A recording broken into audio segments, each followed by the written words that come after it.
ठीक है, तो ये वाले सवाल को फिर से बोलते हैं। यहां बाउंड्री से पार्टिकल अंदर एंटर कर रहा है, पार्टिकल पे कितना टाइम मैग्नेटिक फील्ड में बिताएगा वो हमने पता लगाना है। तो पार्टिकल जो हमने वेलोसिटी दिया, magnetic field into the plane है, वेलोसिटी इस तरफ है, v क्रॉस b करेंगे तो थंब ऐसे परपेंडिकुलर टू मैग्नेटिक फील्ड और वेलोसिटी ऐसे आ जाएगा, वेलोसिटी इधर फोर्स इधर, तो फोर्स का डायरेक्शन इधर आ गया, फोर्स के लाइन पर सेंटर बैठा देंगे, यहां सेंटर हो गया। तो अभी आपको ये सोचना है कि एक पार्टिकल के पास वेलोसिटी है और यहां सेंटर है, तो क्या इसी सेंटर के चारों तरफ ये ऐसे सर्कल बनाते हुए जाएगा, तो ये ऐसे घूमेगा और इधर से बाहर आ जाएगा, तो बाहर आ जाए, यहां पे भी 90 डिग्री है। तो हमने ज्योमेट्री से ये पता लगाया कि अगर एक एंगल थीटा है तो इधर 90 माइनस थीटा है, ये दोनों रेडियस बराबर है, तो यहां भी angle 90 minus theta, 90 minus theta, 90 minus theta मिला देंगे, 180 से माइनस करेंगे तो ये एंगल 2 थीटा।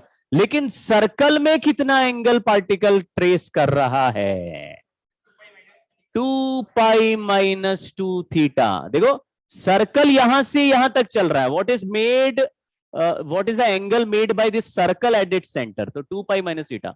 इसलिए time spend in magnetic field will be angle m by, समझ गए। 2 पाई एंगल घूमने का टाइम क्या होता था, 2 पाई एम बाई क्यू बी, वो पूरा टाइम होता है 2 पाई एम बाई क्यू बी। यहां पे कितना एंगल घूम रहा है, जितना घूम रहा है उसी का आंसर लिख दो, समझ गए क्या। देखो जरा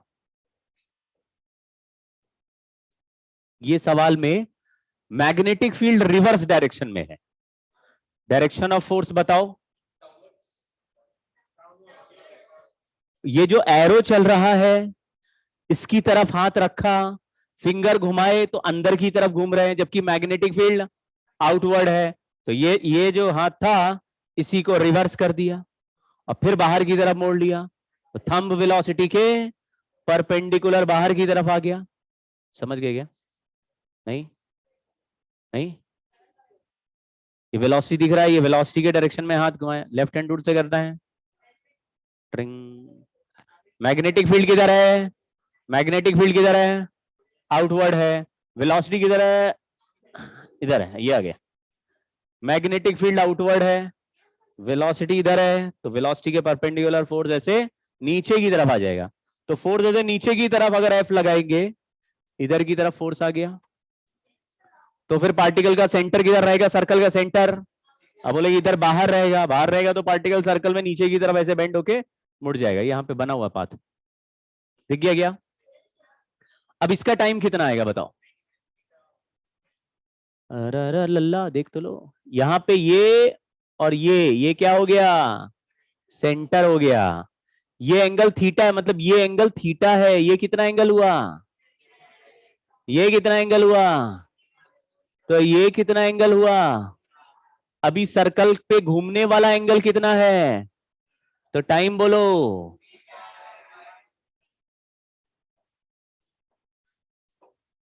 दोनों बार में आंसर सेम आ गया क्या, नहीं, सर्कल जिस हिसाब से बन रहा है उस हिसाब से आंसर, अभी यही ऐसा ही पार्टिकल था, इसी डायरेक्शन में फेंका था, लेकिन अपोजिट मैग्नेटिक फील्ड में पूरा उधर उल्टा घूम के गया था, तो रास्ता लंबा हो गया, टाइम ज्यादा लगेगा, इधर रास्ता छोटा, टाइम कम लगेगा, समझ गए।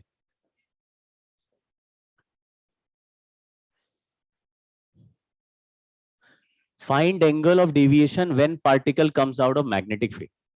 पहला बात इसमें ये इमेजिन कर ले, वैसे उसमें बहुत सारे ऑप्शन हो सकते हैं, जैसे अगर D1 का वैल्यू R से बड़ा है तो पाई यहीं पे घूम गया, अगर D1 प्लस D2 का वैल्यू R से बड़ा है तो यहां से थोड़ा एंगल घूमेगा, बाकी एंगल यहां घूमेगा, यहां से बाहर आ जाएगा, फिर पाई हो जाएगा। लेकिन अगर अभी हम लोग क्या केस कर रहे हैं, D1 is less than R/2 and D3 is also, इसका मतलब क्या है, हाँ कि इधर से एंटर करे और दूसरे साइड से बाहर निकले ही निकले, दोनों मिला के R नहीं हो रहा, समझे गए क्या।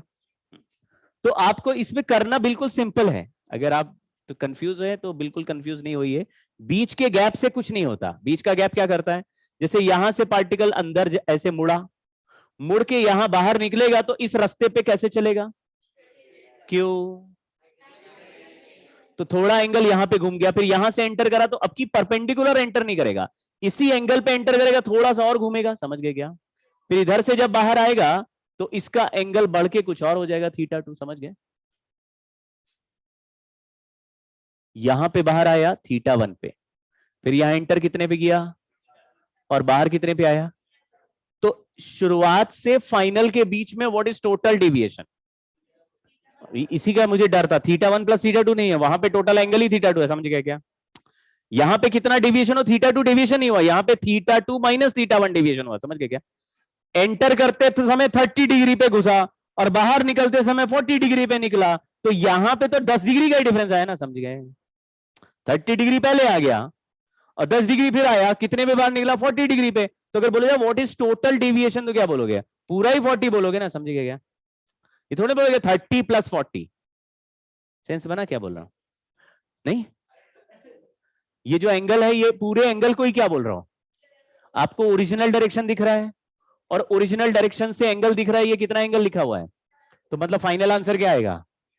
तो बोला पहला डेविएशन बताओ, तो θ1 टोटल डेविएशन, θ2 सेकंड केस का डेविएशन क्या हो जाएगा, θ2 माइनस θ1। ठीक है, ठीक है। लेकिन अगर थोड़ा चालाकी लगाओ और ये d2 को हटा दें, हटा दें मतलब, क्योंकि यहां से यहां तक स्ट्रेट लाइन चल रहा है, अगर मैं इस बाहर आने वाले पॉइंट का नाम ए लिख दूं और इधर से अंदर जाने वाले पॉइंट का नाम बी लिख दूं और बी को उठा के ए पे रख दूं, तो d2 गायब हो जाएगा। तो फिर पूरा कॉन्टिन्यूअस सर्कल ही दिखेगा आपको, क्योंकि जितना पहले θ1 मुड़ा है और फिर आगे θ1 से ही आगे चल रहा है। तो अगर इस पॉइंट को उठा के यहां लिख दूं तो पूरा ये वाला रास्ता गायब कर दूं, तो आपको ये पूरा थिकनेस कितना दिखेगा, d1 प्लस, और ऐसे पूरा ही दिखेगा, समझ गए क्या, पूरा ही सर्कल दिखेगा। यहां से यहां तक कितना एंगल घूम गया था, θ1 यहां से θ1 से θ2 घूम गया है, तो पूरा ही एक सर्कल दिखेगा। अगर पूरा एक ही सर्कल दिखेगा तो इस एंगल को हमने θ2 लिख दिया, इस लेंथ का नाम क्या हो गया, तो और इसका वैल्यू हो गया r। तो बताइए साइन θ2 का वैल्यू क्या हो गया, अपॉन, तो बताइए θ2 का वैल्यू क्या आ गया,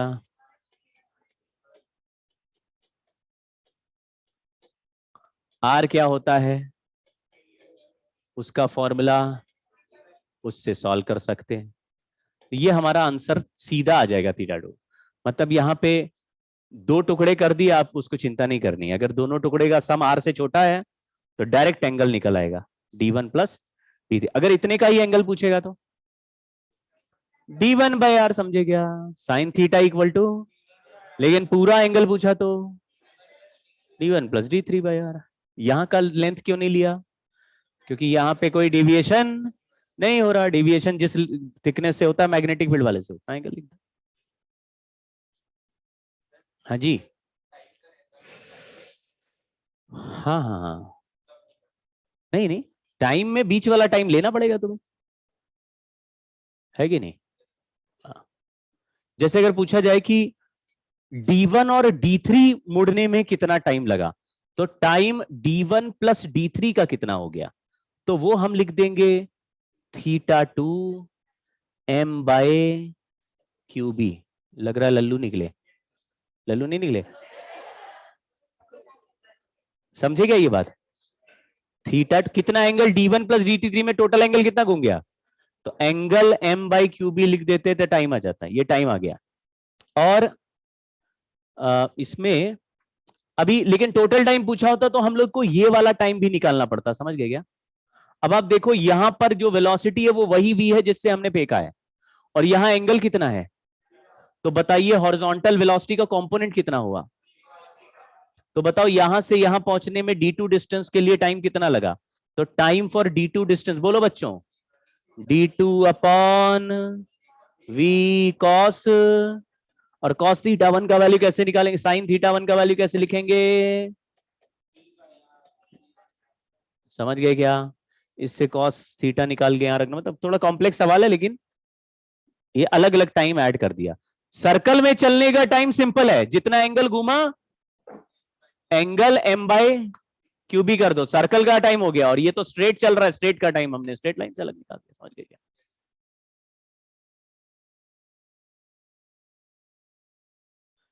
अभी हमारा जो तीसरा केस है, पहला केस क्या था, वेलोसिटी और मैग्नेटिक फील्ड पैरेलल हो एक दूसरे के तो फोर्स नहीं लगता, याद आया क्या? तो फिर पार्टिकल कैसे चलता है?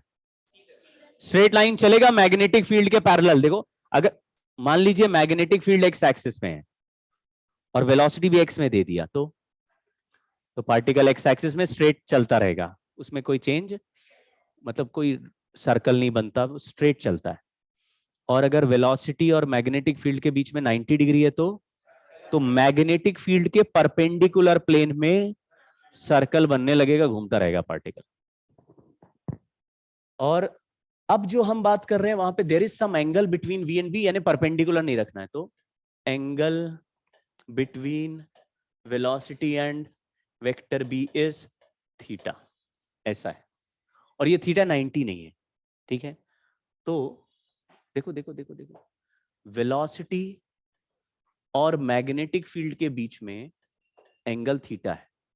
वेलोसिटी के दो कंपोनेंट कर रहे हैं यहाँ पे, एक कंपोनेंट है v cos थीटा, दूसरा है v sin थीटा। फटाफट करेंगे। तो आप ये सोचो कि ये एक पार्टिकल ही नहीं है, कितने हैं? दो पार्टिकल है। एक को वेलोसिटी कितना दिया? v cos theta magnetic field के पैरेलल है, जो पैरेलल होता है उसका क्या होता है? उस पर फोर्स नहीं लगता, मतलब v cos थीटा वाले वेलोसिटी में कोई चेंज डायरेक्शन में, तो v cos थीटा आगे चलता रहेगा, उसमें कोई चेंज नहीं, ऐसे v cos थीटा से आगे बढ़ता रहेगा पार्टिकल। और v sin थीटा से पार्टिकल को फेंक दे, वो भी मैग्नेटिक फील्ड के परपेंडिकुलर। मैग्नेटिक फील्ड इधर है। अरे तुम्हारा ध्यान किधर है? फोन लिए बैठे हो क्या पीछे वाले भाई? तो कहां देख रहे हो? किधर चल रहा क्लास? फोनवा देख रहा है नालायक। इधर देखो ना, फोन में पढ़ाई कर रहे हो। अरे बात तो करो। अच्छा इधर ही देख रहे हो? अच्छा अभी देख रहे थे। थोड़ा साइड में आओ, वो बीच में चेयर, वहां बैठो, बैठो बैठो वहीं बैठो। हाँ, सिंहासन तुम्हारे लिए लगाया है, आगे खींच लेना चेयर को थोड़ा।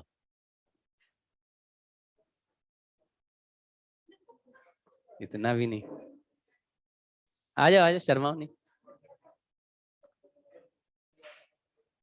क्या है कि बच्चे कह रहे सर ऑनलाइन पढ़ाई नहीं होती है, ऑफलाइन बुलाओ, तो आओ। हाँ करो, शाबाश। अभी सवाल करेंगे, उसको सॉल्व करना, ठीक है? हाँ। ठीक है, देखो इधर। तो दो कंपोनेंट वेलोसिटी हो गए, एक हो गया v cos थीटा, एक हो गया v sin थीटा। तो v sin थीटा से क्या होगा? सर्कल बनेगा किस प्लेन में? मैग्नेटिक फील्ड के।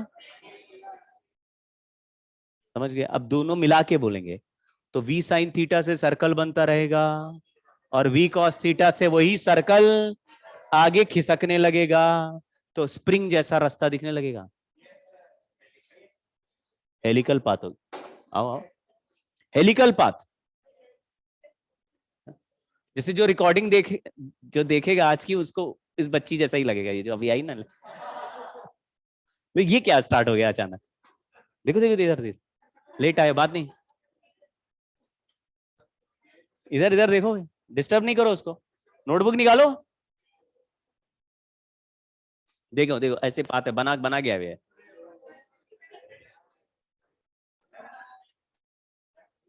ये मैंने नहीं किया है। हाँ ये तो हरीश सर है। हरीश सर ने क्लास लिया था एक ना, ट्यूटोरियल टाइप का एक क्लास नहीं होता इंटरनेशनल वाला, नहीं? मतलब नोएडा से टीवी में ऐसा क्लास नहीं होता क्या? अच्छा अच्छा, ठीक। अच्छा, तो वो ये देखो, ये पाथ भी बना हुआ, पाथ भी बना हुआ, ये देखिए।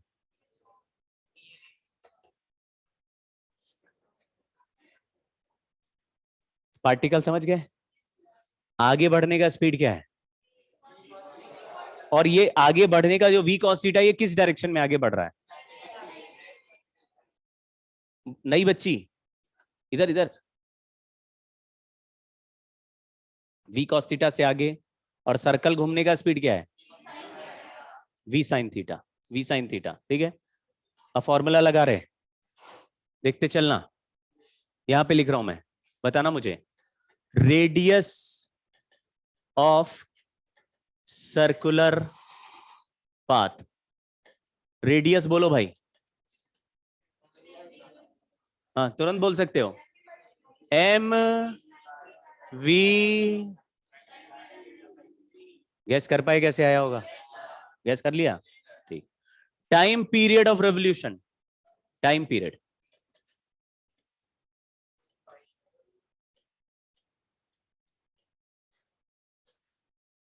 टी, बोलो।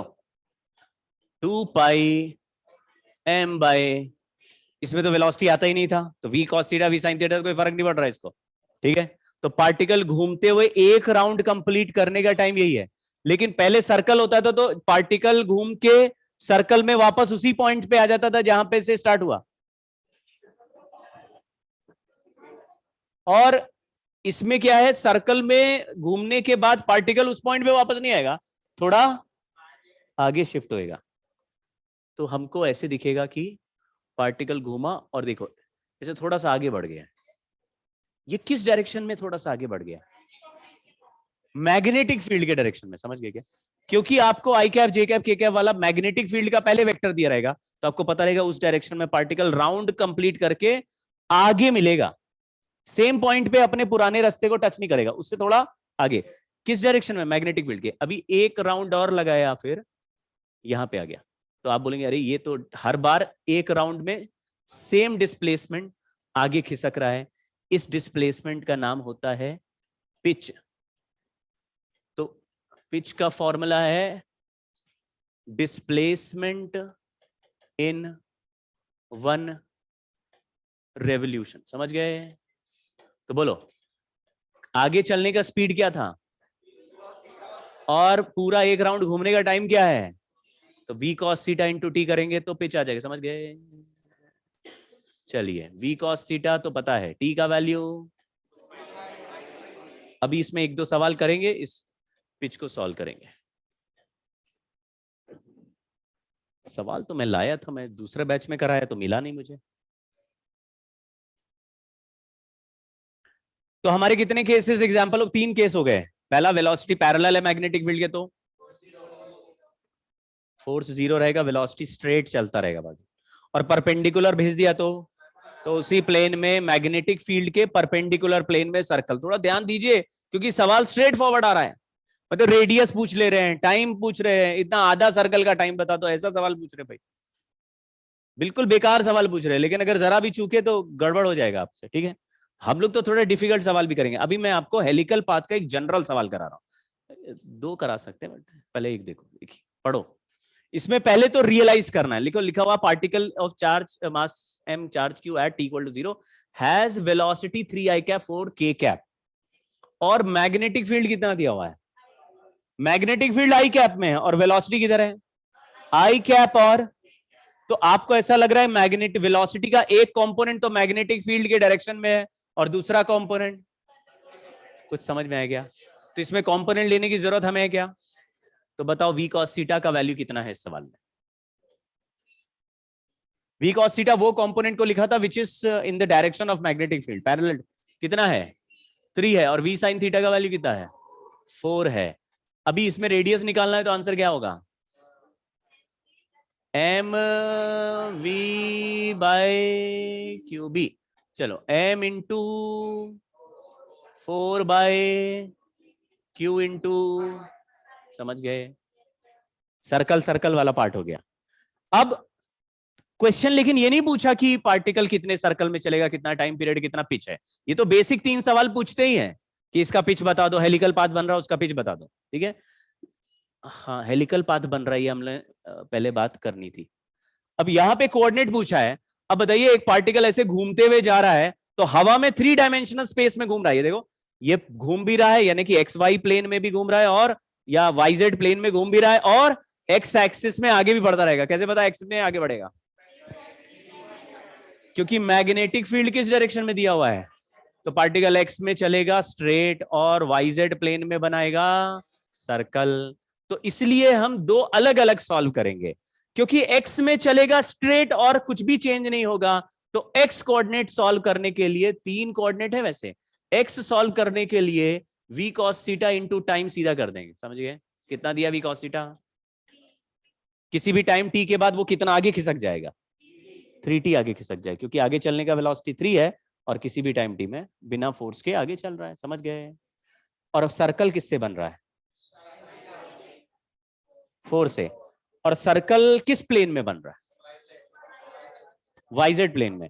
अगर वाईजेड प्लेन में मुझे सर्कल बनाना है तो फिर हम लोग कितने एक्सिस बना लें? यहाँ पे y लिख देते हैं, यहाँ पे z लिख देते हैं।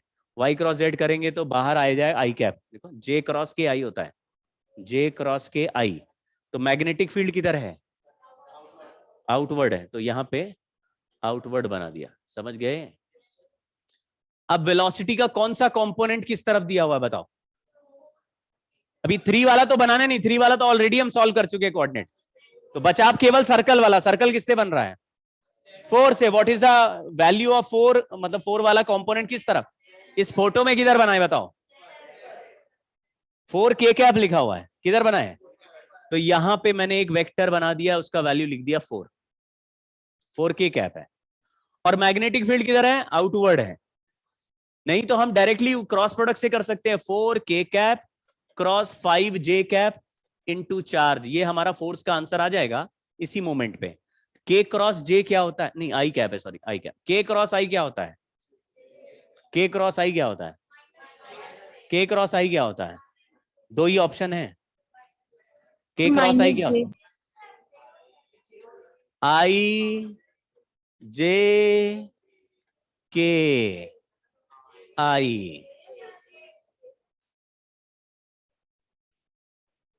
ठीक है? क्या इंट्यूशन वाला मैंने आप लोगों को लॉ बताया, लॉ ऑफ इंट्यूशन? अगर तुमको लगा माइनस जे कैप है तो क्या बोलना चाहिए? हमेशा याद रख, क्योंकि आंसर अगर सही होगा जे कैप तो आपको क्या लगेगा? आपको जे कैप तो नहीं लगेगा, आई कैप लग सकता है। समझ गए? इससे तुम लोग काफी अच्छा कर लोगे। ऑप्शन 2 ही थे, जे कैप माइनस। किस में अटक गए? माइनस जे कैप सर, माइनस जे कैप सर, माइनस जे कैप सर। चलिए, तो हमारा वैसे भी ऐसे देखो, वेलोसिटी है ऊपर, मैग्नेटिक फील्ड है बाहर। ऊपर से बाहर की तरफ राइट हैंड घुमा दिया, ऊपर से अंदर भी तो घुमा सकते हैं। अरे अंदर है ही नहीं, मैग्नेटिक फील्ड बाहर है। ऊपर से बाहर घुमाए, किस तरफ थंब आ रहा है? किधर आ रहा है? तो बताओ सेंटर किधर बैठा होगा? इसी यहां पे कहीं बैठा होगा। अब इसका सर्कल घुमाना है, कैसे करें?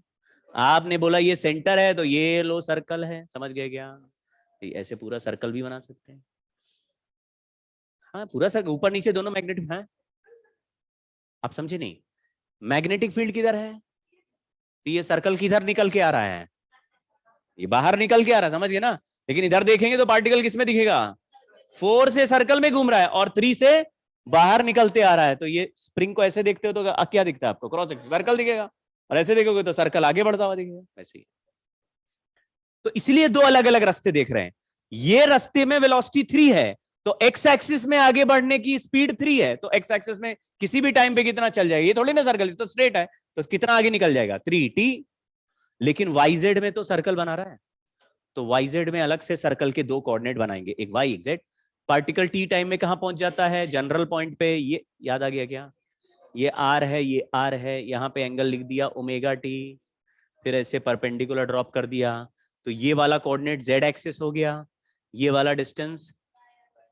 तो बताओ वाई का वैल्यू क्या लिख देंगे और जेड कोऑर्डिनेट क्या लिख देंगे? और ये दोनों कोऑर्डिनेट प्लस है कि माइनस है? दोनों ही प्लस दिख रहे हैं। फर्स्ट क्वाड्रेंट में थे राइट में, दोनों प्लस। अगर फोर्स उस तरफ लगने लगता तो ये ऐसे घूम के जाता तो ऊपर वाला डिस्टेंस पॉजिटिव होता, ये वाला नीचे वाला तो वाई कैप वाला, सॉरी जे कैप वाला नेगेटिव हो जाता। समझ गए? अब इस सवाल में आर का वैल्यू हमें पता है क्या? ओमेगा का वैल्यू पता है क्या? ओमेगा का फॉर्मूला होता है, थोड़ा याद करना पड़ेगा आपको, क्यू बी बाई एम।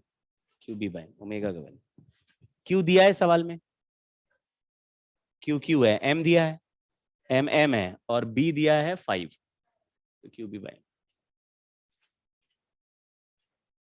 मतलब ये जनरल सवाल हो गया, मैं फिर से रिपीट करता हूं। मान लीजिए इस सवाल में मैग्नेटिक फील्ड के कैप में होता और पार्टिकल का वेलोसिटी का एक वैल्यू के कैप में और दूसरा वैल्यू आई कैप में होता, तो पार्टिकल के कैप वाले कंपोनेंट से तो सीधा सीधा ही चलता रहता मैग्नेटिक फील्ड के अलोंग, तो हमारा जेड कोऑर्डिनेट हम लोग वेलोसिटी इनटू टाइम से डायरेक्ट निकाल देते हैं।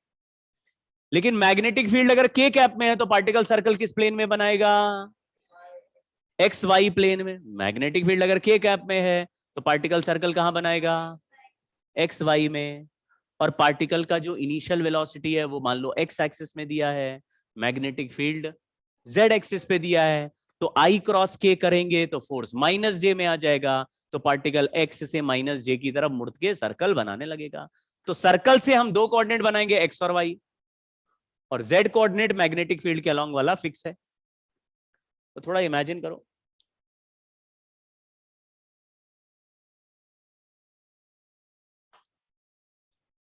अभी अभी ये सवाल हमने किया है, लेकिन ये सवाल बहुत कम समय हमारे पास रहता है, ये क्लास के टाइम में सॉल्व नहीं होगा, इसमें कम से कम 15 मिनट लगेंगे।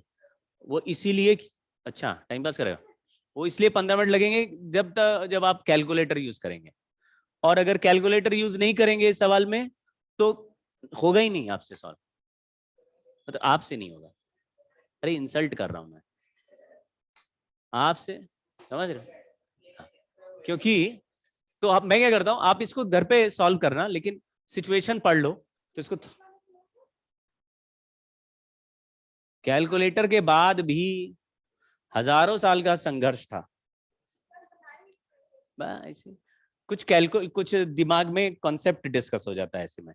तो देखिए इस फोटो को समझो, क्या लिखा हुआ है उसको समझने की कोशिश करो। ये वही वही रीजन है जिसमें अंदर मैग्नेटिक फील्ड होता है। इधर से वेलोसिटी दिया तो पार्टिकल क्या होगा, एक साइड सेंटर करा, और इसका मतलब रेडियस बढ़ा, रेडियस से ये डिस्टेंस छोटा, रेडियस बढ़ा, समझ गए क्या? तो पार्टिकल इधर से एंटर करा, इधर से बाहर निकला, तो पार्टिकल मुड़ चुका है। कितना एंगल में मुड़ गया? थीटा का वैल्यू कैसे निकालेंगे? ट्रायंगल नहीं, अभी तो हो चुका साइन थीटा है, sine theta equal to d by r. आज कर लिया था, जो लोग रिकॉर्डिंग देख रहे हैं उनको नहीं मिलेगा, नोट से देखना पड़ेगा। Sine theta equal to d by r, ये क्या चीज है? ये वो एंगल ऑफ डिविएशन है जो हमने इस सवाल में निकाला था। डी का वैल्यू इस क्वेश्चन में दिया हुआ है क्या? 2 सेंटीमीटर डी दिया हुआ है। और आर क्या होता है, कैसे पता लगाते हैं? कैसे पता लगाते हैं? हाँ बोलो। एम वी बाय क्यूबी, उससे पता लग जाता है। तो एम वी बाय क्यूबी में एम क्या है? मास ऑफ इलेक्ट्रॉन है। तो वेलोसिटी कहां से लाएंगे? अब वेलोसिटी नहीं दिया, सवाल पढ़ो जरा, क्या लिखा हुआ है? Electron moving along x axis with initial energy 100 electron volt. ये एनर्जी का मतलब है काइनेटिक एनर्जी। तो काइनेटिक एनर्जी ऑफ इलेक्ट्रॉन कितना दिया है? 100 इलेक्ट्रॉन वोल्ट। तो ऐसे में रेडियस का फॉर्मूला क्या होता है जब काइनेटिक एनर्जी दिया होता है? के ई बाय क्यूबी। अब आज ऐसा करना बच्चों कि पुराने मैग्नेटिक फील्ड में हमने 7-8 फॉर्मूले पढ़ लिए हैं, फील्ड इसका, फील्ड उसका, फील्ड स्ट्रेट वायर का, फील्ड का, उसकी लिस्ट बना लो भाई। तब आपको ही बनानी है, आसान क्या है, मैं बना के दे दूं, फिर सिलेक्शन किसका हो? मेरा ही हो, तुम्हारा नहीं होगा। तो ये पेन आप लीजिए, जितना पेन आप ले रहे हैं उतना ही अच्छा रैंक बनेगा। लिस्ट बना लो किसकी, मैग्नेटिक फील्ड में जितने केसेस किए उनका एक फॉर्मूला है, 8-10 होंगे, एक पेज में आ जाएगा, उसको बना के सामने लगा दो, उसको रोज पढ़ो। ऐसे ही रेडियस रेडियस के फॉर्मूले बन गए, क्या कह रहे हो?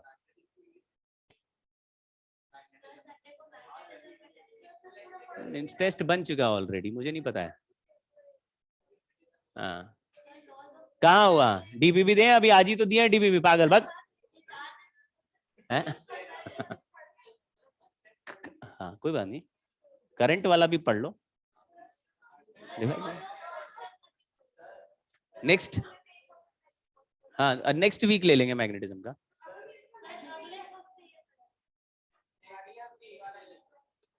नहीं हम चेंज नहीं करेंगे, वो भी मुझे पता नहीं है, सी पेपर वाला डिपार्टमेंट मेरा है नहीं। लेकिन वो पेपर ऑलरेडी बना दिया उन्होंने। मुझसे बोला कि इसका टेस्ट ले सकते हो गया क्या टॉपिक, मैंने बोला हो गया है, तो बोला दे दो ऐसे। हाँ जी, आ जाने तो, पहले एक बार आए तो थे। कोई भी रीजन हो, आए तो थे। अच्छा, तो जिसका पॉजिटिव है उसका और खतरनाक है। तो टू काइनेटिक एनर्जी का वैल्यू कितना दिया है, और चार्ज का वैल्यू भी दिया हुआ है, मैग्नेटिक फील्ड का वैल्यू भी दिया हुआ है, कितना दिया हुआ है। मतलब ये सारे वैल्यूज यहां रख देंगे तो रेडियस का कुछ आंसर आ जाएगा। बट ये आसानी से सॉल्व नहीं होता है ना, क्योंकि देखो सारे वैल्यूज गचपच हैं, कोई सीधा कैंसिल होने वाले वैल्यू नहीं, आधा रूट है आधा रूट के बाहर है। तो ये सॉल्व करेंगे तो आपको 2.25 सेंटीमीटर बन जाएगा ये, है ना? तो हमने सॉल्व किया है, बट आप एक बार कैलकुलेट करके देखना, 2.248 ऐसा बन जाएगा। तो उसको अप्रोक्सीमेटली लिख दिया कितना, 2 पॉइंट, इसका वैल्यू क्या दिया है, तो रेडियस बड़ा हो गया, इसका मतलब एक साइड सेंटर करेगा, और तो ये साइन थीटा का वैल्यू आ जाएगा। मान लीजिए साइन थीटा आ गया, साइन थीटा आ जाएगा तो कॉस थीटा भी आ जाएगा। ठीक है, अब सवाल क्या है, सवाल ये कि यहां से जब बाहर निकला थीटा एंगल पे, तो कितने डिस्टेंस ऊपर जाके टकराएगा वो पता लगाना है। तो इस डिस्टेंस में देखिए दो चीजें हैं, एक ये सर्कल वाला छोटा सा डिस्टेंस भी है, दिख रहा है क्या, और एक उसके ऊपर स्ट्रेट लाइन वाला ट्राइंगल भी है। अगर यहां 2 सेंटीमीटर का डिस्टेंस है और ये पूरा 8 सेंटीमीटर है, तो ये वाला बेस कितना बचा, 6 सेंटीमीटर। तो यहां ऊपर वाला जो डिस्टेंस है उसके लिए एंगल थीटा बनाए, तो एक राइट एंगल ट्राइंगल, बेस का वैल्यू 6 है, इसका वैल्यू x मान लिया, यहां थीटा एंगल है, तो x का वैल्यू हो गया 6 into tan theta, x/6 is tan theta. आप समझते हो tan थीटा sin थीटा। और यहां पे जो डिस्टेंस आया वो ऐसे चल रहा है, ये रेडियस आर का सर्कल बनता था, याद आ गया।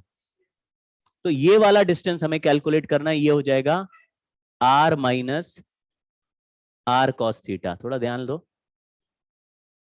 एक बार फिर से देखें, एक पार्टिकल यहां से सर्कल में घूमते हुए यहां से बाहर निकल गया, तो ये रेडियस आर है और यहां एंगल थीटा बन रहा है, तो ये लेंथ कितना हो गया, आर कॉस थीटा। तो ये लेंथ कितना हो गया, r minus r cos theta. तो जहां से एंटर किया वहां से कितना ऊपर से निकला है, r minus r cos theta. और जहां से बाहर निकला उसके आगे का ट्राइंगल में ये वाला डिस्टेंस कितना है, x=6। तो 6 tan थीटा ऊपर का लेंथ है और नीचे का r minus r cos theta है। तो पूरा d डिस्टेंस का आंसर क्या होना चाहिए, तो d distance = 6 tan theta plus r minus r cos theta, ये आंसर है। अब इसमें साइन थीटा का वैल्यू d/r से आ गया, तो कॉस थीटा और tan थीटा का वैल्यू बना के लगाएंगे तो आंसर आ जाएगा, समझे क्या। साइन थीटा से कॉस थीटा और tan थीटा थोड़ा बनाना पड़ेगा, वो बना लेना, ये जेई में आया लेकिन मेंस में आया, फिर मतलब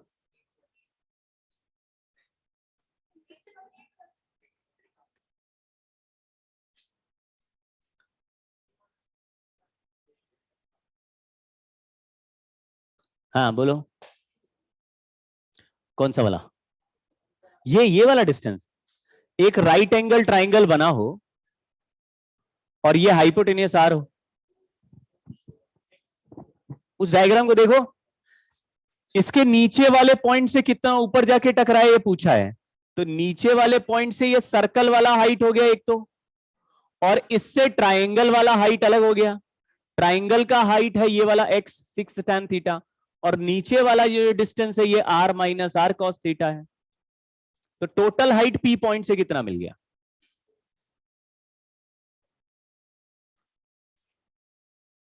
ये होमवर्क है, ये आप लोगों के लिए ही है, लेकिन ठीक है, होमवर्क के लिए तुरंत हाँ बोल देते हो, उसका मीनिंग समझ गए ना, करना है नहीं करते हैं। चलो ये भी, ये थोड़ा बाद में करेंगे, ये वाला भी होमवर्क है लेकिन उसकी थ्योरी अभी आगे है, उसको करने के बाद करेंगे। ये वाला क्वेश्चन लास्ट क्लास में किया था क्या हमने, ट्राई करो।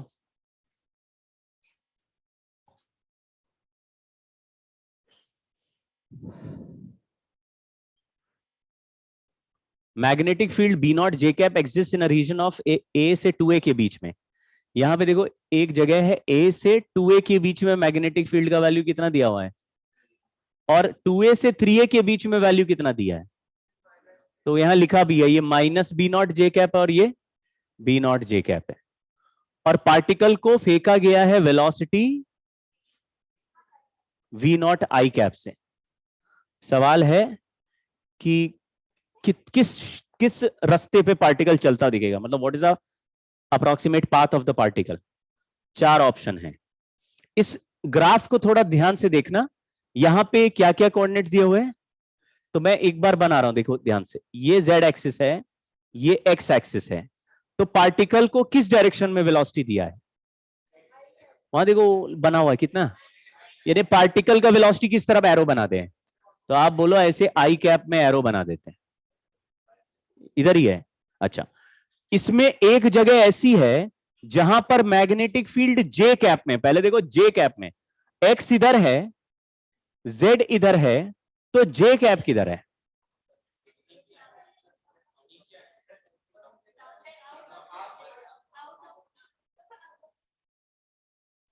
दो ही ऑप्शन है।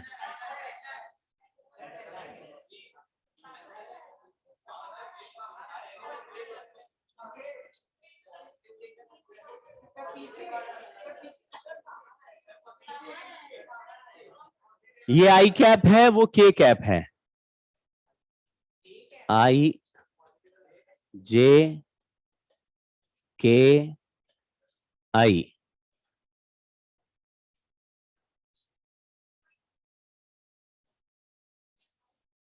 जैसे अगर मैं ऐसे हाथ घुमाऊं तो ये कौन से वेक्टर से किस तरफ जा रहा है हाथ मेरा, आई से के। आई से के हाथ जाएगा तो आंसर क्या आना चाहिए, माइनस या, देखो उल्टा नहीं है सीक्वेंस, आई से के हाथ घुमाएंगे तो आंसर जे नहीं आएगा, आई। तो आई से के हाथ घुमाया और थंब बाहर आया, तो ये किसका डायरेक्शन है, ये माइनस जे है, तो प्लस जे किधर होगा। अच्छा, तो यहां 0 लिख दिया, यहां ए लिख दिया, यहां 2a लिख दिया, यहां 3a लिख देंगे। ए से 2a के बीच में डायरेक्शन ऑफ मैग्नेटिक फील्ड किधर है, जे कैप। जे कैप को हमने किधर लिखा है, अंदर, तो अंदर लिख दिया इसे। इसके आगे वाली जगह पर मैग्नेटिक फील्ड रिवर्स है, देखो यहां पे ऐसे लिख दिया। समझ गए। वेलोसिटी दिया तो यहां तक वेलोसिटी को कोई फर्क नहीं पड़ेगा क्योंकि इस जगह पे कोई मैग्नेटिक फील्ड नहीं है। फिर जैसे ही यहां से एंटर करेगा तो बताओ फोर्स किस डायरेक्शन में लगेगा, कैसे पता चलता है फोर्स। तो आप बोलेंगे जो भी वेलोसिटी का डायरेक्शन है उसमें हाथ रखो। अब या तो फिंगर्स को अंदर की तरफ मोड़ोगे या बाहर की तरफ मोड़ोगे। इसमें मैग्नेटिक फील्ड किधर है, इनटू द प्लेन है, तो अंदर की तरफ मोड़ो, थंब किधर गया, ऊपर गया। क्रॉस प्रोडक्ट में तो दम ही निकल गई लग रहा तुम लोगों की। बिल्कुल हाथ ऐसे कुछ नहीं, वेलोसिटी राइट में है। आप लोगों को एरो दिखते हैं क्या, जैसे वेलोसिटी का एरो है, मैग्नेटिक फील्ड का एरो किधर है, तो उसका एल दिख रहा है, एल बन रहा है, देखो वेलोसिटी मैग्नेटिक, एल नहीं दिख रहा। तो उसमें आपको वी से बी की तरफ हाथ घुमाना, दो ही ऑप्शन है, वी से बी या तो इधर घूमेगा या वी से बी इधर घूमेगा, लेकिन इधर तो नहीं घूम रहा, हमको इधर घुमाना पड़ेगा, ही 90 डिग्री, वी से बी। थंब किधर गया, तो फोर्स किधर लगेगा, ठीक है, फोर्स ऊपर लग रहा है, किधर घूमेगा पार्टिकल, इसमें भी ऊपर घूम रहा है, इसमें भी ऊपर घूम रहा है, इनमें नीचे घूम रहा है, ये तो गए। अब आगे बढ़ते हैं, घुमा दिया यहां तक पहुंच गया, अब यहां पे इसमें एंटर कर रहा है। अब मैग्नेटिक फील्ड आउटवर्ड है, तो वेलोसिटी के डायरेक्शन से आउटवर्ड मैग्नेटिक फील्ड की तरफ हाथ घुमा रहे, तो थंब इस तरफ पॉइंट कर रहा है, यानी अब की सेंटर इधर आने वाला है। अब इस सेंटर की तरफ तुम सर्कल घुमाओगे तो क्या होगा, मतलब अबाउट दिस सेंटर, दिखा गया, दिखा। ऐसे पार्टिकल चल रहा है, सेंटर यहां आ गया, मैं कह रहा हूं ये अगर सेंटर और पार्टिकल ऐसे चले तो कैसा शेप बनेगा? ऐसे बन जाएगा। कैसे बनाओगे? ऑप्शन एक ही है ना, कैसे बनाओगे? ऐसे, ऐसे। सेंटर ये है तो ये बनेगा ना भाई। तो ये पाथ यहां चिपकाओ ना आगे। कौन सा आंसर दिख रहा है? ये वाला ऑप्शन। आंसर बताओ।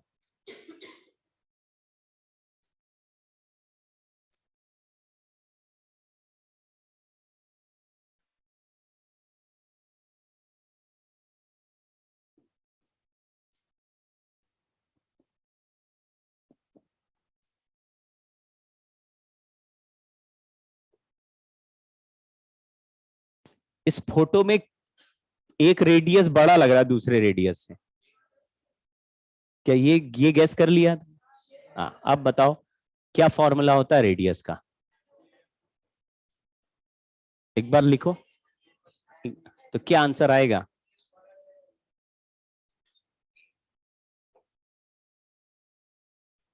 कौन सा रेडियस बड़ा लग रहा है नालायक?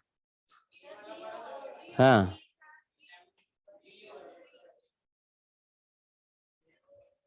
सेम है। सेम ही रेडियस लग रहा है। आर रेडियस बी से बड़ा है, फॉर्मूला बोलो। M a v a by q b. Q same है दोनों में, is greater than by q b. क्या आंसर आया? बहुत ही खतरनाक सवाल है क्या? कमाल हो गया है। नहीं तो हमारे पास ऑप्शन क्या है? एक रेडियस दूसरे रेडियस से बड़ा है और रेडियस का फॉर्मूला चल रहा है ये। तो ऑप्शन क्या है? रेडियस का फॉर्मूला तो लिखोगे। लिखो ये ना। काइनेटिक एनर्जी का रिलेशन पूछ रहा है, कुछ नहीं पूछ रहा है। M a v a is greater. अब आप बाकी ऑप्शन भी चेक कर सकते हैं। ये ठीक है तो ये तो गलत ही हो गया। इसमें भी यही दोनों नंबर को बड़ा बोल रहा है।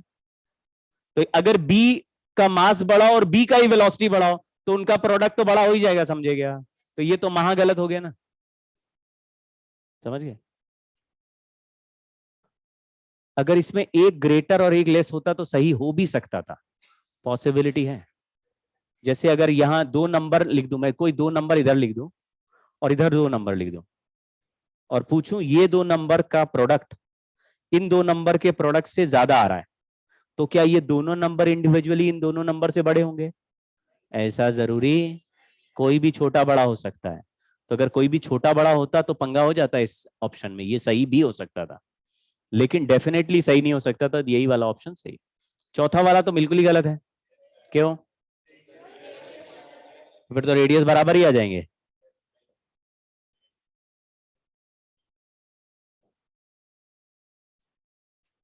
बताओ।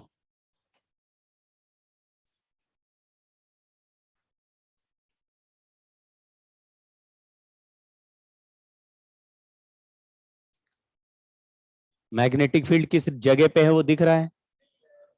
तो अगर पार्टिकल को घूम के रीजन वन से ही बाहर निकलना हो तो क्या कंडीशन होती है? तो क्या रिलेशन लिखेंगे फिर? डी की जगह यहां एल है, क्या रिलेशन लिखना चाहिए? देखो सवाल पढ़ लेते हैं। पार्टिकल एंटर्स रीजन थ्री, अगर यहां से घुस के थ्री में निकलना होगा तो क्या कंडीशन है? डी का वैल्यू आर से छोटा होगा। मतलब बड़े रेडियस पे पार्टिकल चले और थिकनेस छोटी हो तो इधर से उधर उधर घुस जाए, बाहर निकलेगा। ये आंसर है हमारा। चार ऑप्शन पकड़ने हैं। रीजन थ्री के दो ऑप्शन हैं। जरा आर का कोई फॉर्मूला बोलो। एल इज, बोलो, एम वी बाय। अब वी का वैल्यू निकाल सकते क्या? बताओ क्या आया?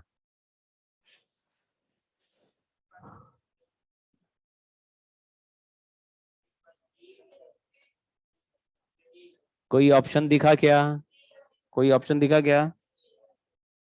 नहीं दिखा। ए ऑप्शन, ए हो गया। चलिए, अब लिखा है path length of particle in region two is maximum when v is equal to इतना। ये अलग से पूछा गया। चलो, ये पाथ लेंथ मैक्सिमम कितनी हो सकती है? एक साइड से एंटर करे दूसरे साइड से बाहर निकलेगा तो सर्कल का छोटा सा ही टुकड़ा बन पा रहा है। लेकिन सर्कल का मैक्सिमम टुकड़ा कब बनेगा? पूरा तो बन ही नहीं सकता, एंटर करेगा तो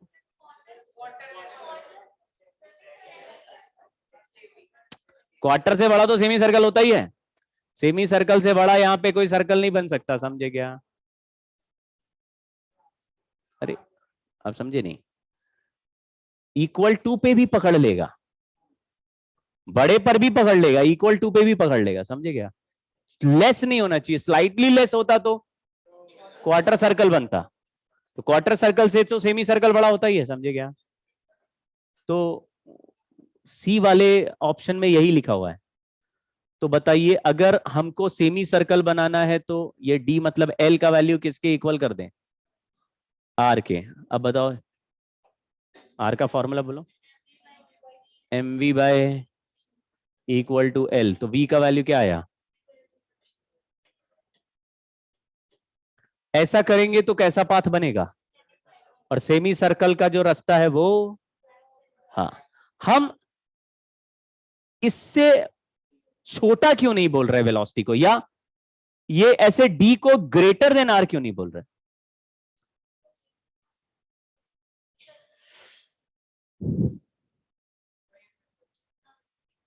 नहीं, सर्कल तो कभी बन ही नहीं सकता, यहां से एंटर करेगा, यहां से ही निकलेगा। हाँ, लेकिन इक्वल टू पे भी बन जाएगा।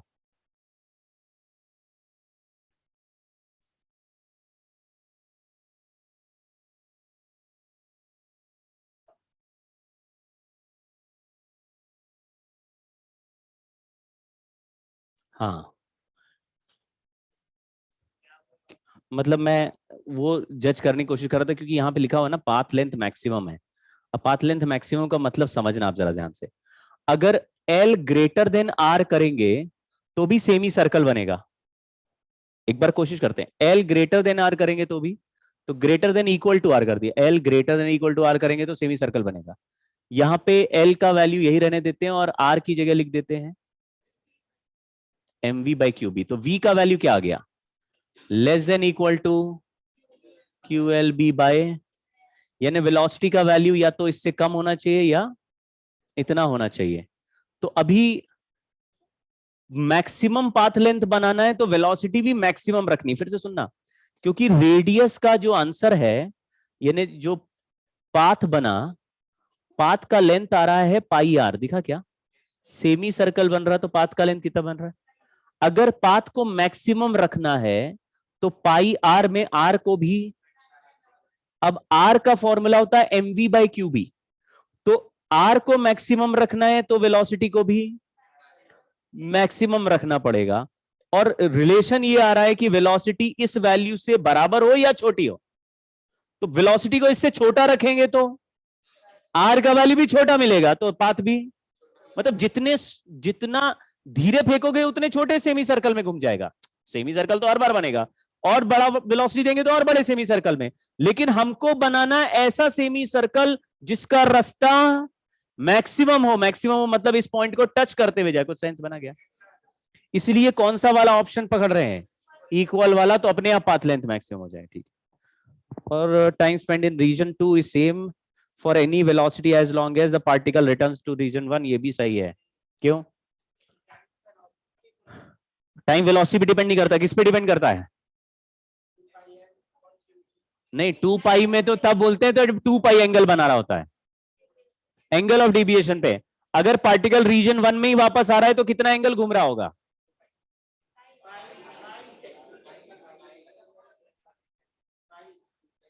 अगर पार्टिकल पाई एंगल घूम रहा है तो time spend in magnetic field क्या हो जाएगा? पाई एम बाई क्यू बी। तो तेज फेंकेंगे तो भी थोड़ा पाथ लंबा हो जाएगा, लेकिन answer time spend pi m by q b. चलो ये वाला करते हैं। इसमें एक पॉइंट इस सवाल से हम सीखेंगे, वो समझने की कोशिश करना। चल भाग, हाँ, ध्यान देना क्या लिख रहा हूं, इंपॉर्टेंट बात है। फोर्स का फॉर्मूला है क्यू वी क्रॉस बी, ये किसी भी मैग्नेटिक फील्ड के लिए है। फोर्स का फॉर्मूला है क्यू वी क्रॉस बी। तो फोर्स जो है वो वेलोसिटी के परपेंडिकुलर है, ठीक है? आगे देखना, अगर फोर्स वेलोसिटी के परपेंडिकुलर है तो power of magnetic force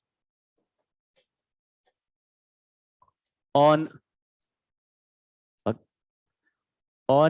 moving charge is force dot velocity is always zero. Work done by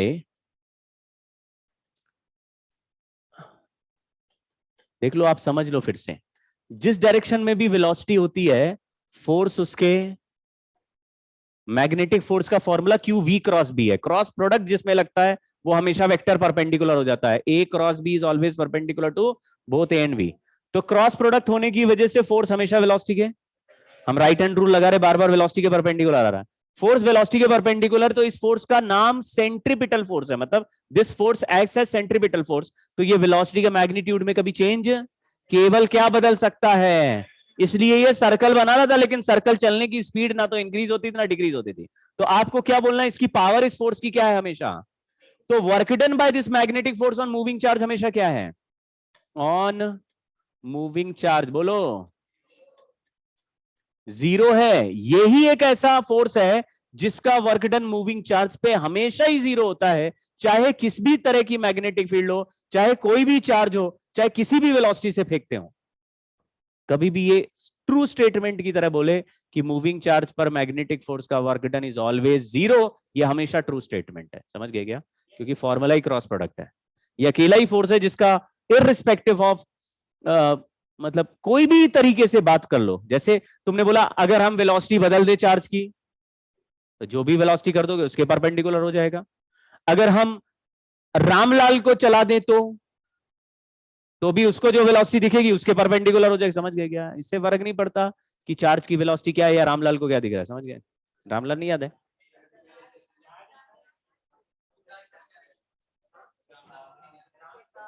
है?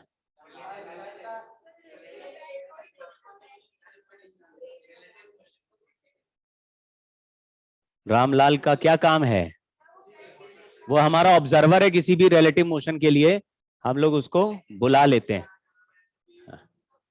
तो फिर अभी आएगा रामलाल, इस चैप्टर में रिलेटिव मोशन होगा, अभी अभी आएगा, लेकिन थोड़ी ऊंची बात होगी। तुम लोग जिस तरह से अभी ऐसे मरे गिरे से बैठे हुए, ऐसा लग रहा है कि शरीर में जान नहीं बची है, तो फिर रामलाल को नहीं बुलाएंगे हम बाद में। लेकिन work done by magnetic force of moving charge is always, आपको क्या बोलना है, only direction of velocity changes in magnetic field. समझ गए, क्या नहीं बदलेगा, नो चेंज इन मैग्नीट्यूड। चलिए दूसरा, kinetic energy also remains constant. क्यों, जब वर्क डन ही नहीं हुआ तो चेंज इन काइनेटिक कौन करेगा। समझ गए क्या, तो kinetic energy is also constant ever in magnetic field. अगर एक पार्टिकल को मैग्नेटिक फील्ड में फेंक दिया तो मैग्नेटिक फील्ड पार्टिकल को चाहे हेलिकल में घुमाए, चाहे सर्कल में घुमाए, चाहे किसी भी रैंडम पाथ में घुमाए। रैंडम पाथ कैसे हो गए, दो ही तो पढ़े हैं। अगर मैग्नेटिक फील्ड यूनिफॉर्म है तो ये दो रास्ते हैं, एक है सर्कल, दूसरा है हेलिकल, दो ही पाथ बन रहे हैं। लेकिन अगर नॉन यूनिफॉर्म मैग्नेटिक फील्ड होगा, यानी मैग्नेटिक फील्ड हर जगह बदल रहा होगा, तो फिर पाथ का शेप भी रैंडमली बदल सकता है। जैसे कहीं छोटा सर्कल बन रहा है, फिर मैग्नेटिक फील्ड बढ़ गया तो बड़ा सर्कल बनने लगा। तो कुछ रैंडम मोशन भी हो सकता है किसी भी केस में, स्पीड चेंज। तो अगर तुमने बोला 2 मीटर पर सेकंड से पार्टिकल को भेजा मैग्नेटिक फील्ड के अंदर, 1 घंटे घूमने के बाद पार्टिकल मुझे वापस यहां दिख रहा है, तो उसका स्पीड क्या होगा, तो आप बोलो 2 मीटर पर सेकंड। आपको पाथ की चिंता नहीं करनी है और टाइम की भी चिंता नहीं करनी है, हमेशा स्पीड सेम रहेगा। तो सवाल पढ़ो, अब आंसर बताओ। An electron moving with speed u positive x-axis y equal to 0 enters a region of magnetic field minus b naught k cap। हालांकि फोटो में साफ साफ डायरेक्शन दिखाया हुआ है, माइनस के कैप किधर बना हुआ है, इनटू द वेन, वेलोसिटी किधर है, राइट में है। तो फिर राइट से अंदर की तरफ राइट हैंड घुमाओ, तो थंब किधर गया, ऊपर, तो फोर्स किधर लगेगा, नीचे। काहे, क्योंकि इलेक्ट्रॉन है, कैसा चार्ज है ये, आप वी क्रॉस भी कर पा रहे हो, करो भाई सब लोग। इसी फोटो को देख के करो। हाँ, वो तुम करो भाई। हाँ है। अबे राइट हैंड दिखाओ घुमा के। हाँ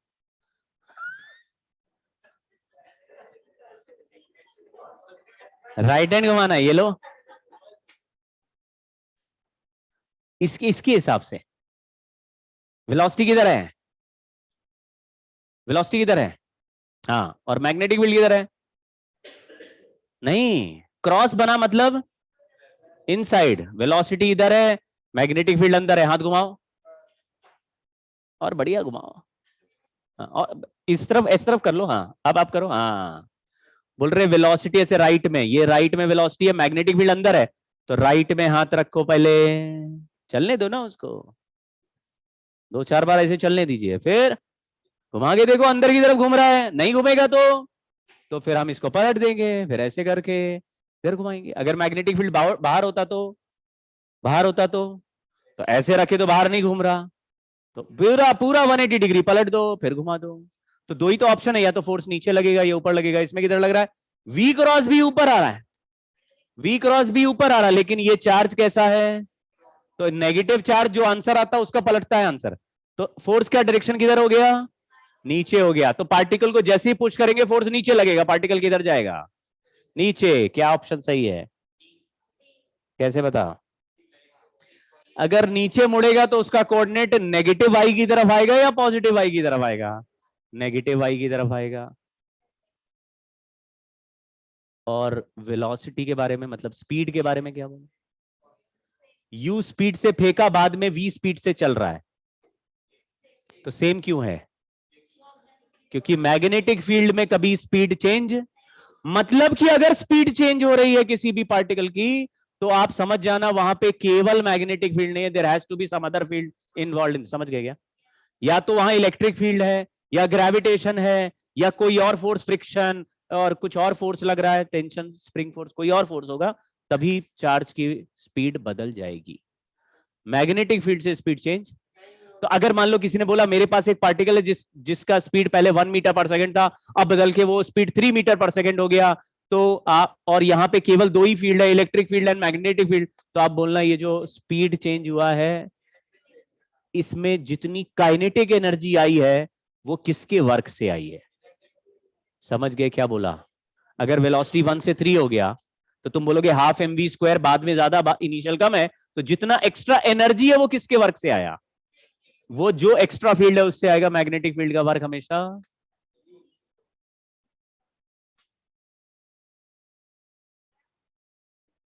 नहीं, पुराना है। हाँ ये 2 मिनट में हो जाएगा, 2 ही मिनट है। यहां पे इसके मतलब और आगे वाले केसेस हम करेंगे, कुछ और भी सीखेंगे। अभी हम लोग किस फील्ड में चला रहे हैं पार्टिकल को? Electric and. तो इसमें एक ऐसा स्पेशल केस 1 कर रहा हूं, जो यही केस सारे एग्जाम में आता है, यही वाला जो मैं करा रहा हूं। ठीक है, इसके और कॉम्प्लेक्स केसेस भी हो सकते हैं, यानी कि रैंडम इलेक्ट्रिक मैग्नेटिक फील्ड में पार्टिकल चलाओगे तो रैंडम मोशन में जाएगा, वो भी थोड़ा बहुत सीख सकते हैं, एडवांस की क्लास करेंगे उसमें सीख जाते हैं।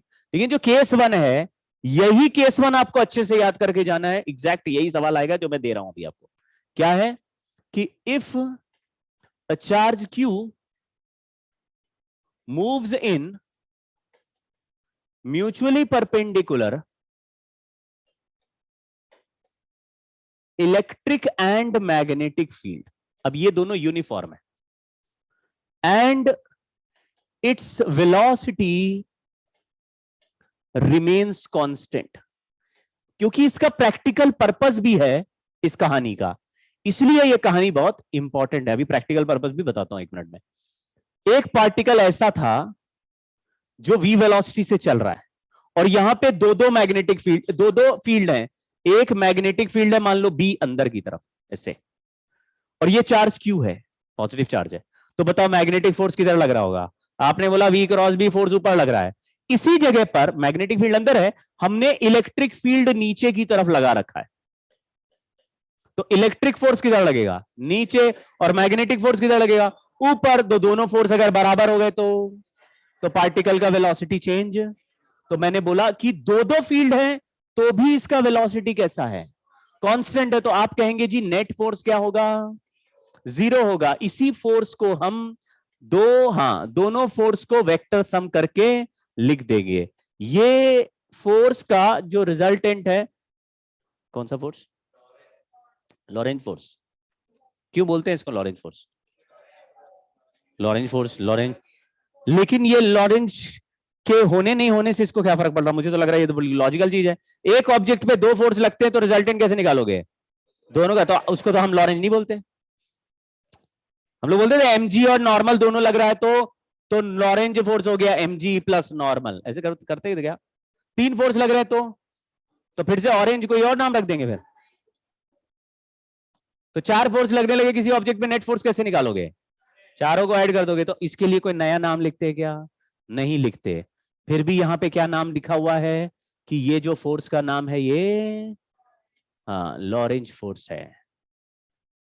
ये इतनी ऊंची बात है, ये जो लिखी हुई इतनी ऊंची बात है कि ये नॉर्मल लेवल पे हमको समझ में, मतलब मैं समझाऊंगा तो आपको आ जाएगी, लेकिन ऐसा लगेगा कि ये बहुत लल्लू छाप है और ये आदमी बहुत ही ज्यादा डेस्परेट नार्सिसिस्ट होगा जिसने जबरदस्ती अपना नाम लिख के छाप दिया। मेरा नाम डालो, 2 फोर्स आगे मेरा नाम, तो 2 फोर्स तो पहले से ही थे दुनिया में, तो जबरदस्ती नाम नहीं है। ये जो बात है इसका लेवल बहुत ऊपर है और उसको हम थोड़ा नेक्स्ट क्लास में डिस्कस करेंगे। तो 5 मिनट में हो जाएगा डिस्कस, लेकिन नेक्स्ट क्लास में। क्यों कहते हैं इसको लॉरेंज फोर्स, क्या स्पेशल बात है इसमें, क्यों इसका नाम ऐसा रखना पड़ा कि भाई ये बात जो बोल रहा है इतनी खतरनाक है कि आरती उतारो इस आदमी की। आप भी उतारेंगे, एकदम सेंटी हो जाएंगे, ठीक है, लेकिन नेक्स्ट क्लास में सेंटी। अरे रुक जाओ ना, कितने फोर्स लग रहे हैं और नेट फोर्स क्या होना है, तो हमने लिख दिया QE plus Q V cross b equal to 0। तो E का वैल्यू आया माइनस V क्रॉस बी। देखो V क्रॉस बी का डायरेक्शन किधर आ रहा था, ऊपर, और इलेक्ट्रिक फील्ड का आंसर किधर आ रहा है, तो ये माइनस वही बता रहा है। समझ गए क्या कि V क्रॉस बी का जो डायरेक्शन आएगा उसके अपोजिट इलेक्ट्रिक फील्ड लगाओगे तो इलेक्ट्रिक फील्ड अपने डायरेक्शन में खींचेगा, V क्रॉस बी अपने डायरेक्शन में, दोनों फोर्स बैलेंस हो जाएंगे। तो पार्टिकल किस वेलोसिटी से चलते दिखेगा, कांस्टेंट वेलोसिटी से। तो पार्टिकल का वेलोसिटी एकदम कांस्टेंट रहेगा। इसका फायदा समझना, 2 चीजें समझना, ये वेक्टर में है ये फॉर्मूला, इसको याद रखना, ठीक। अगर कोई कहता है कि मिनिमम वेलोसिटी बताओ तो आंसर क्या लिख देना, अरे बी से डिवाइड कर दो ना रे। ये केवल वैल्यू बता रहा है, लेकिन आई कैप जे कैप के कैप इसमें लगा के देखना पड़ता है, इसमें लगा कि भाई इसका क्रॉस प्रोडक्ट इससे मैच कर रहा माइनस के साथ कि नहीं। समझ गए क्या बोला, समझे क्या। हाँ। तो इसमें 2 के डायरेक्शन देगा, और जैसे बोला वेलोसिटी आई कैप में है और मैग्नेटिक फील्ड जे कैप में है, तो बताओ इलेक्ट्रिक फील्ड किधर लगाएंगे कि बिल्कुल बैलेंस हो जाए। तो आई क्रॉस जे होता है के, लेकिन आपके सामने क्या लिखा है, तो के कैप में तो मैग्नेटिक फोर्स जाने लगेगा, तुम इलेक्ट्रिक फील्ड भी के में लगाओगे तो बात के में उड़ जाएगा, क्या लिखना पड़ेगा, माइनस के। समझ गई है, ठीक है। रुकना रुकना, अभी जाना नहीं है, ये केवल 2 मिनट है। यहां पे एक पार्टिकल को हम फेंक रहे हैं, अब देखना इसको सॉल्व कुछ नहीं कर रहे, केवल एक पॉइंट बता रहा हूं। नाम क्या रख दिया, इसका मतलब क्या, मान लीजिए किसी एक्सपेरिमेंट में बहुत सारे चार्ज पार्टिकल निकल रहे, सबके मास सेम है, सबका चार्ज क्यू है, लेकिन सबकी स्पीड अलग है। कोई 1 मीटर पर सेकंड से चल रहा है, कोई 2 मीटर पर सेकंड से चल रहा है, कोई 3 से 4 से 5 से, सब अलग अलग स्पीड से चल रहा है। मुझे इन सारे बंच ऑफ पार्टिकल में केवल एक ऐसे पार्टिकल्स को छांटना है, कलेक्ट करना है जिनकी स्पीड 5 है। समझ गए क्या, चार्ज दिखाई कोई नहीं दे रहा, हमको लग रहा है कि इधर से चार्ज जा रहे हैं और ये सारे चार्ज आगे जाके एक्सपेरिमेंट में यूज होंगे, लेकिन कौन सा वाला ही चार्ज हमें यूज करना है जिसकी स्पीड, तो हम लोग उसकी वेलोसिटी सेलेक्ट करके उन्हीं पार्टिकल को आगे जाने देंगे जिनका वेलोसिटी हमारे वेलोसिटी से मैच करेगा। तो क्या करेंगे, एक मैग्नेटिक फील्ड हमने लगाया और एक आपस में कैसे, मैग्नेटिक फील्ड अंदर लगाया, इलेक्ट्रिक फील्ड नीचे लगाया। समझे क्या, तो V क्रॉस बी और इलेक्ट्रिक फील्ड का डायरेक्शन अपोजिट आ गया कि नहीं आ गया। और वेलोसिटी यानी इलेक्ट्रिक फील्ड किसने लगाया, हमने लगाया, मैग्नेटिक फील्ड किसने लगाया, और हमने इलेक्ट्रिक और मैग्नेटिक फील्ड का वैल्यू ऐसा सेलेक्ट किया कि इनका रेशियो 5 मीटर पर सेकंड आ जाए। समझ गए क्या, E का वैल्यू मान लो 10 ले लिया और B का वैल्यू 2 ले लिया, तो ये रेशियो क्या आ गया। अब उन्हीं पार्टिकल पे फोर्स बैलेंस हो जाएगा जिनका स्पीड इस नंबर से मैच करता है। तो 5 वाले पार्टिकल तो सीधे सीधे चलेंगे, और जिनकी वेलोसिटी कम होगी उसमें इलेक्ट्रिक फोर्स बड़ा हो जाएगा, वो नीचे मुड़ जाएंगे। जिनकी वेलोसिटी ज्यादा होगी वो ऊपर मुड़ जाएंगे। और 5 वाले तो आगे पूरी दीवार लगा दी, सामने केवल एक होल बना दिया, उससे बाहर कौन निकलेगा? टकाटक 5 वाले बाहर निकलेंगे। आगे एक्सपेरिमेंट में कौन से पार्टिकल टकरा रहे होंगे? 5 वाले। समझे क्या? तो हजारों पार्टिकल में हम कैसे सेलेक्ट कर रहे हैं एक पर्टिकुलर वेलोसिटी। खेल समझे? एक और तरीका, ये मैग्नेटिक फील्ड है अभी, इसलिए ये वाले एग्जांपल भी बहुत इंपॉर्टेंट थे। जहां पे प्रैक्टिकल पर्पस है वो चीजें पूछी जाती हैं। भागो नहीं, रुक जाओ, बैठे रहो, बिल्कुल तैयार है।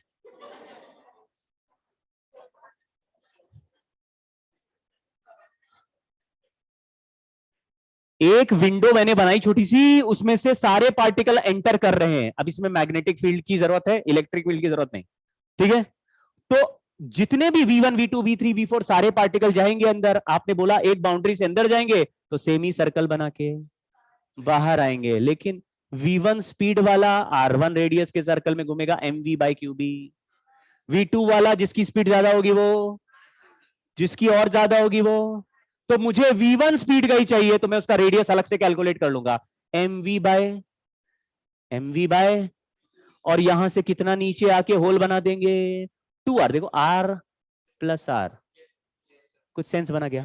तो अगर मुझे 5 मीटर पर सेकेंड वाले पार्टिकल चाहिए तो 5 मीटर पर सेकेंड रख के रेडियस निकालेंगे, उधर radius plus radius 2r distance पे इधर एक होल बनाएंगे, तो इससे टक टक टक जो पार्टिकल बाहर आ रहा होगा वो कौन सा वाला है? 5 वाला। 6 वाला चाहिए तो उसके हिसाब से रेडियस निकालेंगे 2r पे। समझे क्या? तो हजारों पार्टिकल इधर भेजो, सब पार्टिकल अलग अलग रास्ते निकल गए, और सब पार्टिकल के हिसाब से अगर तुम ऐसा पैसेज बनाओगे तो जो वेलोसिटी चाहिए वही पार्टिकल इस रास्ते आएगा। समझ गए? तो एक्सपेरिमेंट सेटअप यहां रखा, तो ये वाला यहां रखा। अच्छा, ठीक।